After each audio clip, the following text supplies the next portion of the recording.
Hola, mi nombre es María Victoria. En este video exploraremos la profunda conexión entre las teorías sociológicas y el rol integrador de los medios de comunicación en la sociedad. La sociología es la ciencia que estudia los grupos sociales y sus interacciones. Dentro de ella, la sociología de la comunicación se especializa en analizar las implicaciones socioculturales de la mediación simbólica, prestando especial atención a los medios masivos como lo son la radio, la televisión y el Internet. Para entender esta relación debemos remontarnos al siglo XVIII, cuando las ciencias sociales emergieron en Europa. Este nacimiento fue catalizado por la Revolución Industrial y la Revolución Francesa de 1789, que trajeron consigo el capitalismo industrial, ideas de libertad e igualdad y el surgimiento de nuevas clases sociales con sus tensiones. En este contexto, las ciencias sociales buscaron explicar la organización social de manera secular y sistemática, aspirando a una validación empírica de la realidad social, tal como lo señala Immanuel Wallerstein. La revolución industrial de mediados del siglo XVIII fue un punto de inflexión. El paso de una economía agrícola a una industrial generó transformaciones masivas, crecimiento demográfico, acumulación de capital y una nueva clase social, el proletariado. Aunque trajo progreso, también produjo explotación y abusos laborales, desatando conflictos sociales que hicieron evidente la necesidad de un estudio sistemático de la vida social. En este torbellino se gestaron las bases para los modelos teóricos que estudiarían los medios de comunicación de masas, que comenzaban a cobrar fuerza. Aunque los estudios de la sociedad son antiguos, la sociología como disciplina es joven, desde pensadores griegos como Heródoto y Platón hasta figuras como Ibn Khaldun ya habían hecho observaciones protosociológicas. Sin embargo, la Ilustración y la Revolución Francesa dieron el impulso definitivo. Auguste Comte, en 1838, acuñó el término sociología y la concibió como la ciencia cumbre para resolver los problemas sociales. Émile Durkheim sentó las bases metodológicas enfatizando el estudio de los hechos sociales como objetos externos. Karl Marx y Max Weber también hicieron contribuciones fundamentales analizando las estructuras de poder, la economía y la cultura. Estos pensadores son los padres fundadores de la sociología moderna. La institucionalización de la sociología fue un proceso gradual. Durkheim fundó el primer departamento en Europa en 1895. En el siglo XX, universidades como la de Chicago, en Estados Unidos, se convirtieron en centros neurálgicos enfocándose en el trabajo de campo. En Alemania, Weber fundó su propio departamento en la Universidad de Múnich y la Escuela de Frankfurt. Emergió con su teoría crítica. Las guerras mundiales y los regímenes totalitarios provocaron el exilio de muchos académicos a Estados Unidos, impulsando aún más la disciplina. Hoy, la sociología sigue evolucionando, prestando especial atención a la influencia de los medios de comunicación masivas y las nuevas tecnologías. La epistemología de las ciencias sociales estudia la naturaleza y la posibilidad de conocimiento en este campo. Como dijo Nietzsche, el conocimiento surge del instinto humano para satisfacer nuestras necesidades.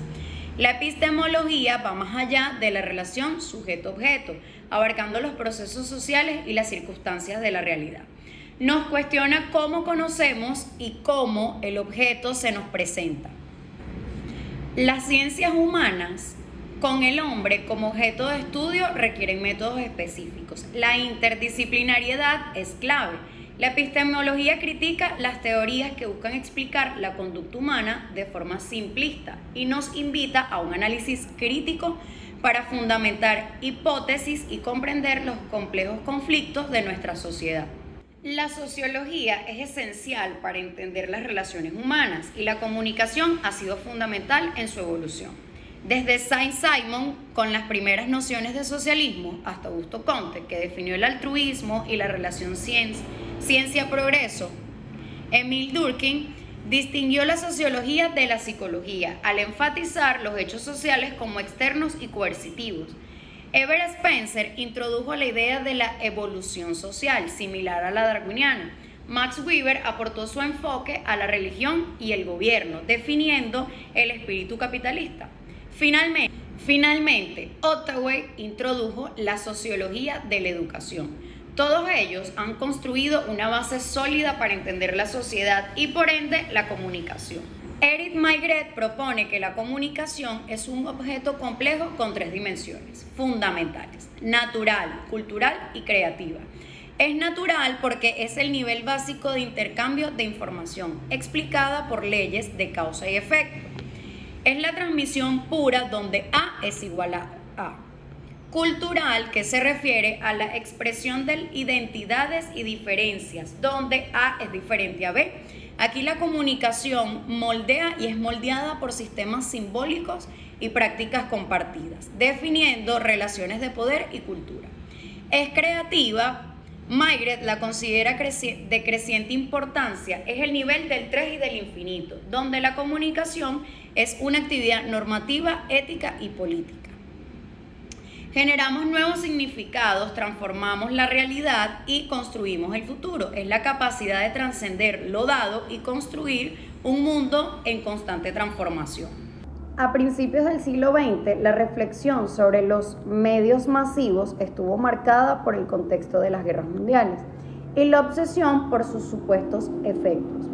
Predominaron los pánicos morales, los medios expandían la violencia y el conductismo, estímulo-respuesta. Maigret critica estas visiones por ser reduccionistas, al asimilar el comportamiento humano a mecanismos simples. El miedo al mimetismo, según Maigret, esconde el miedo a la democratización y la capacidad de las personas de elegir sus propios consumos. La teoría crítica de Adorno y Horkheimer fue más compleja, viendo la industria cultural como una prolongación de la dominación capitalista. Sin embargo, Eric Maigret señala que seguía obsesionada por el espectro de la técnica y veía a los humanos como alineados.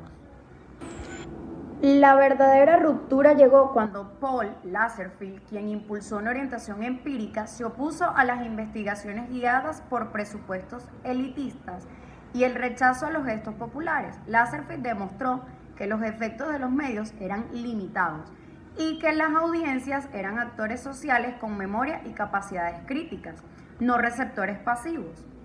Con Elihu Katz surgió el enfoque de usos y gratificaciones, centrado en lo que las audiencias hacen con los medios y no al revés. Lazarsfeld, según Maigret, descubrió la democracia del sentido, desplazando la atención de los efectos a la complejidad de la recepción y la agencia de los públicos. Después de Lazarsfeld, el estudio de la comunicación tuvo un giro regresivo, con teorías que reducían la comunicación humana a fenómenos biológicos y físicos, como la cibernética y el cluanismo. Maigret los clasifica de tecnicistas, que elogiaban la liberación a través de la máquina, anulando las dimensiones culturales y políticas. Sin embargo, contribuyeron a formar una comunidad de reflexión. La verdadera ciencia social de la comunicación en Europa se desarrolló entre los años 60 y 80, fundamentada en entender que los medios no son determinantes externos, sino elementos de gran conjunto social, mediados por grupos e individuos. La comunicación para Maigret es una relación permanente de sentido y de poder. La ciencia social de los medios profundizó el análisis de producción y la recepción de mensajes, abandonando la idea de una correspondencia simple entre ambos. La semiología de Barthes y Eco fue crucial al develar los medios cognitivos, por los cuales los medios masivos registran las relaciones de fuerza. Sin embargo, Maigret critica que la semiología a menudo mantuvo una postura antidemocrática, asumiendo que solo los intelectuales podían deshacer la dominación. La verdadera refutación a la tesis de mistificación llegó al volcarse el consumo y la recepción, rehabilitando a los receptores como actores con competencias de interpretación y de resistencia. Los cultural studies británicos y americanos consolidaron esta visión. La comunicación masiva es un diálogo jerarquizado donde se negocian las relaciones de clase, género y edad. Los medios no controlan jamás su impacto. La comunicación es un juego inestable de sentido y poder entre productores y receptores. Maigret ve la ausencia de autonomía de los medios como su fuerza, un proceso democrático ciertamente imperfecto, pero muy real. A finales del siglo XX, la investigación se centró en la dinámica constante entre producción y recepción.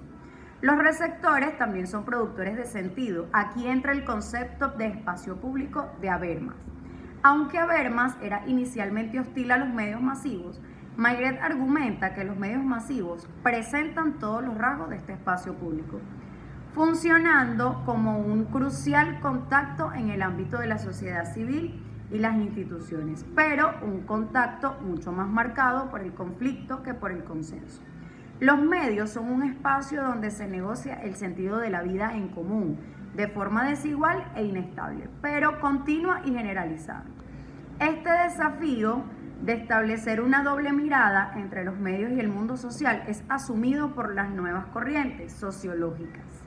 Para concluir la información clave de Éric Maigret, la comunicación es un fenómeno natural, cultural y creativo, en orden creciente de importancia. Es natural porque es una capacidad innata para la interacción, un intercambio funcional. Es cultural porque para los humanos trasciende lo biológico para expresar identidades, diferenciar y delimitar grupos, formando nuestras relaciones de poder y cultura.